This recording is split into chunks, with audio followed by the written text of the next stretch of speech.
When We Disagree is a show about arguments, how we have them, why we have them, and their impact on our relationships and ourselves. How do you persuade someone to do more good in the world? Let's be more specific.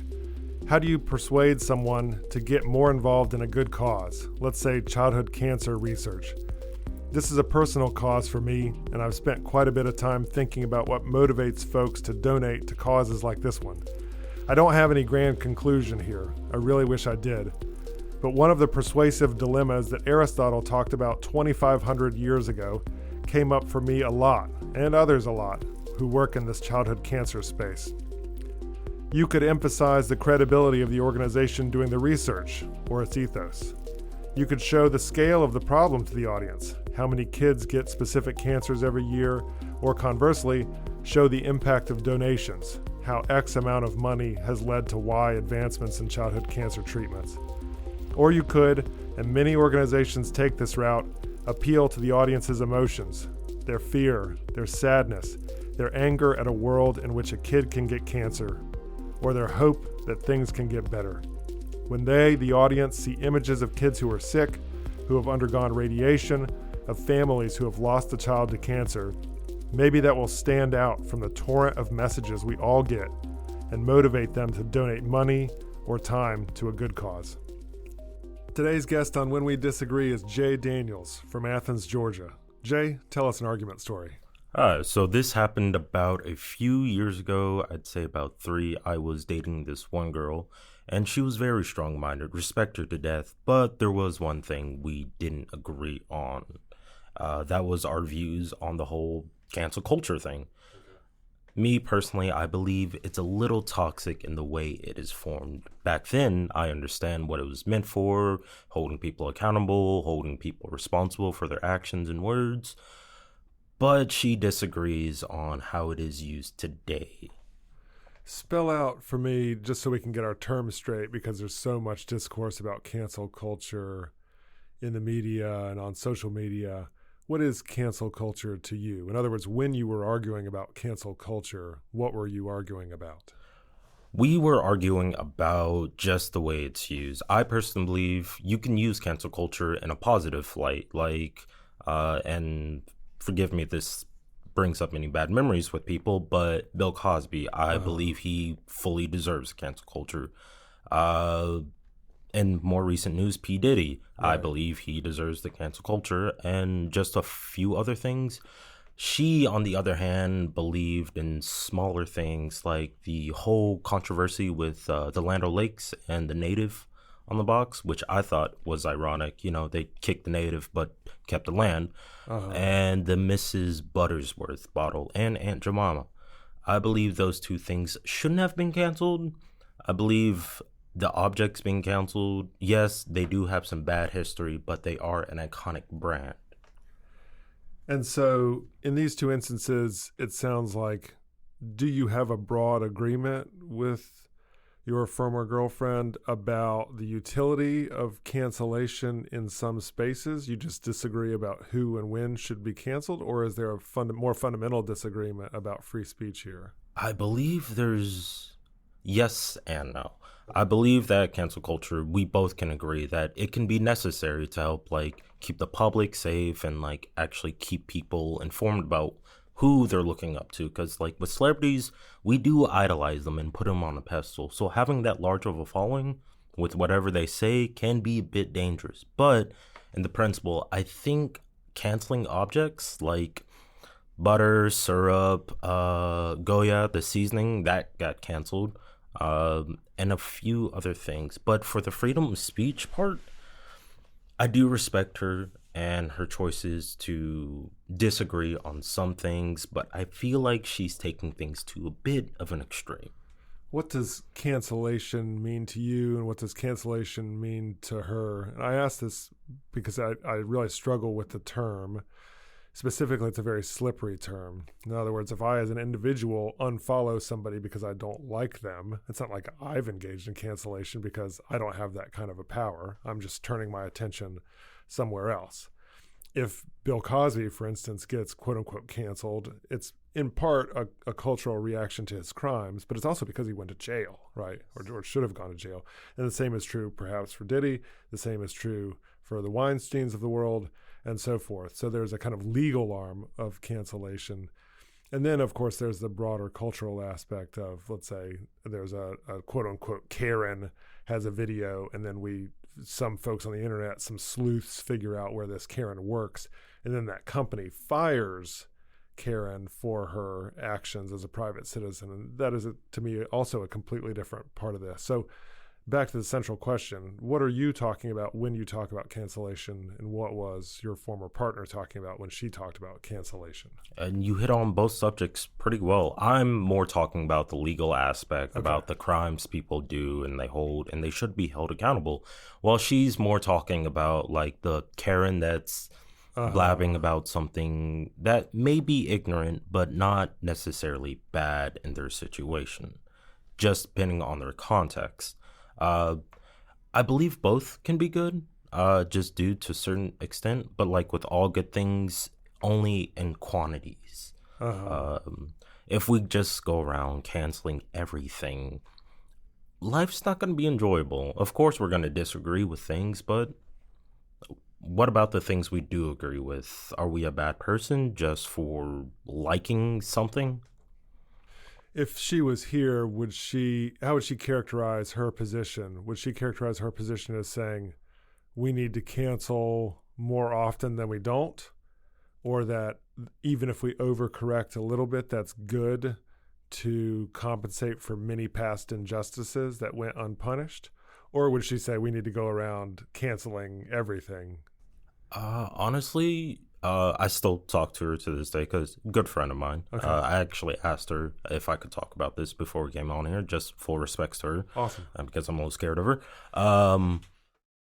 She's grown a lot since that day, and she says we can more correct things we've done in the past, but we should also keep an open mind about context, situation, what led up to this point. But back then, I would say she would go around just canceling everything. Or endorsing it, right? Because as one individual, she can only choose to give her attention or not to give her attention. And the same is true of you and I. Yeah. And then the question is, do you support a broader cultural movement of quote unquote cancellation? What's fascinating too is that there seems like there's obviously some blowback to cancellation, but there are many folks, and I can think of several comedians off the top of my head, who were quote unquote canceled and have actually quite benefited from being canceled and are now playing larger, more sold out arenas, who have greater name recognition, who have become cause celeb in certain political circles because they were the targets of so-called cancellation. So it seems to me too that there's a bit of overblowing of the power of cancellation when in fact many people who were so-called canceled have actually gotten a greater platform post-cancellation, ironically enough. Yes, I would agree with that. Some comedians like Matt Rife, like when he was almost canceled, right, I saw his career blow up a little more. I've seen a more stage presence because of him. I wouldn't say Louis C.K.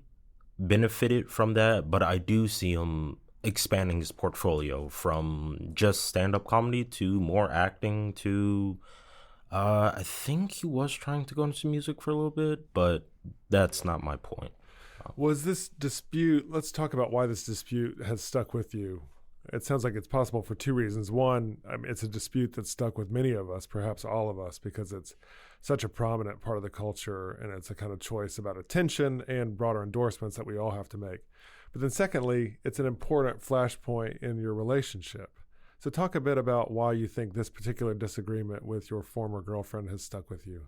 Well, I believe this disagreement actually showed a bit of change for me. I'm still, growing up, still in my 20s, and it kind of stuck with me because I realized, okay, I understand you may not agree with your partner on everything, but if you want a long-lasting relationship, you have to agree upon some things.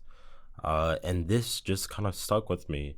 I mean, the heartbreak, it hurt. Of course it hurt.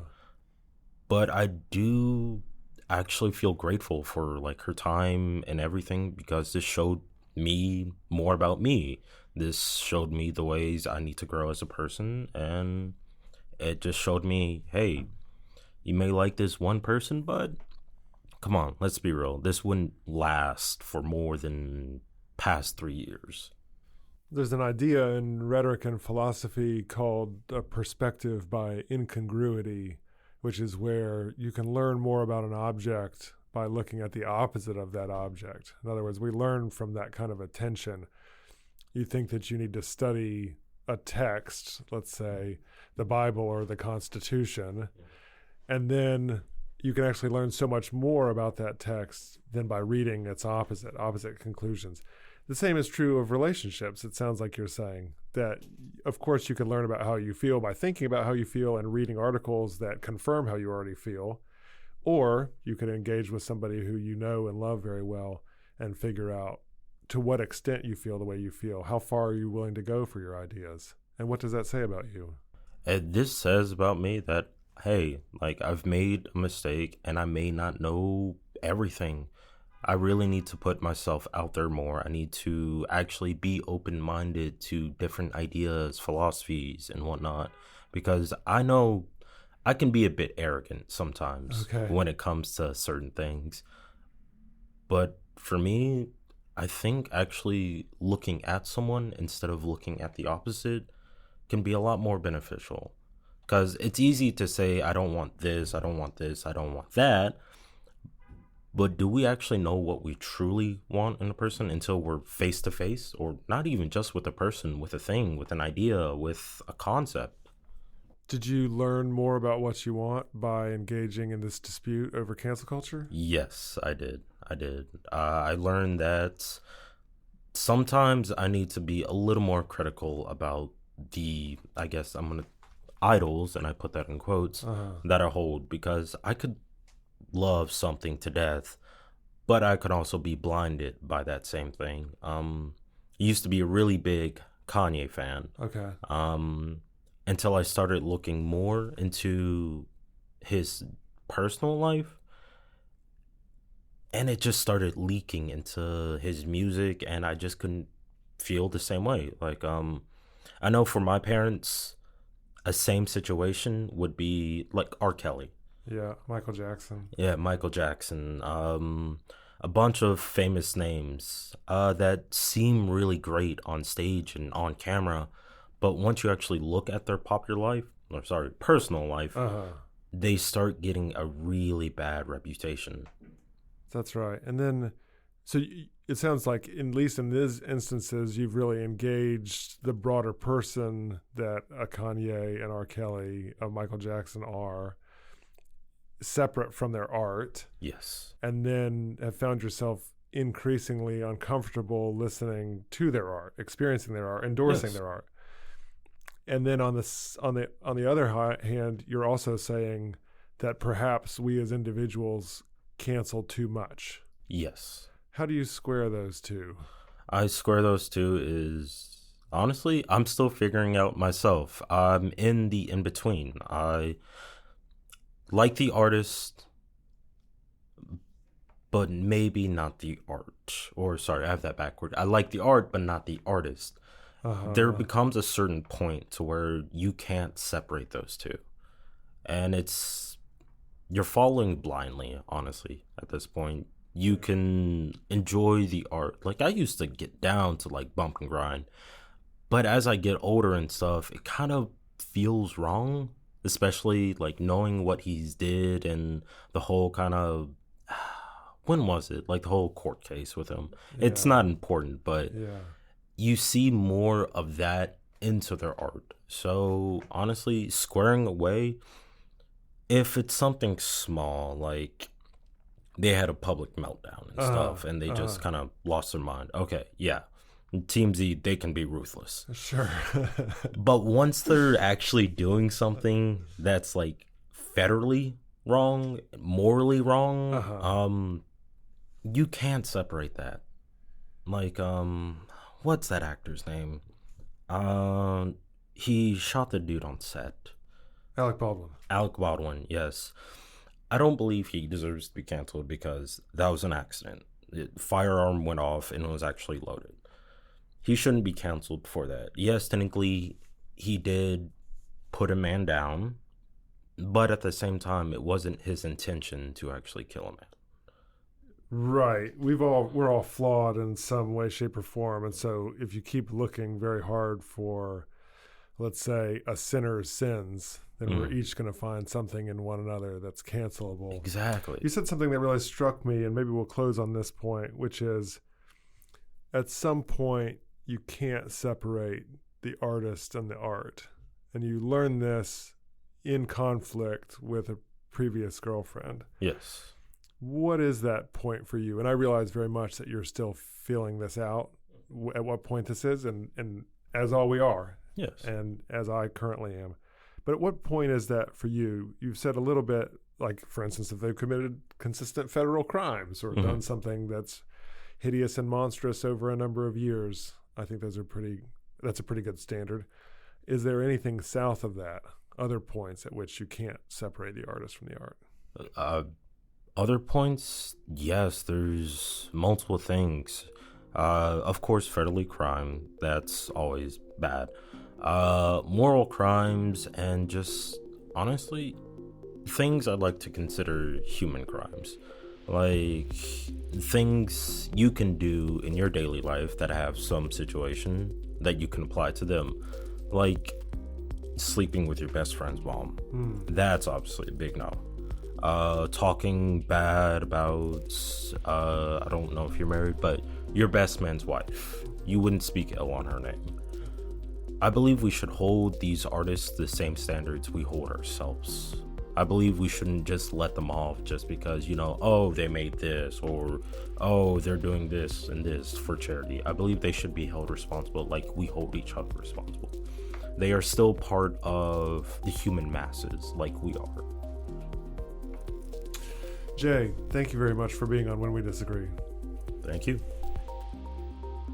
When We Disagree is recorded at the College of Charleston with creator and host Michael Lee.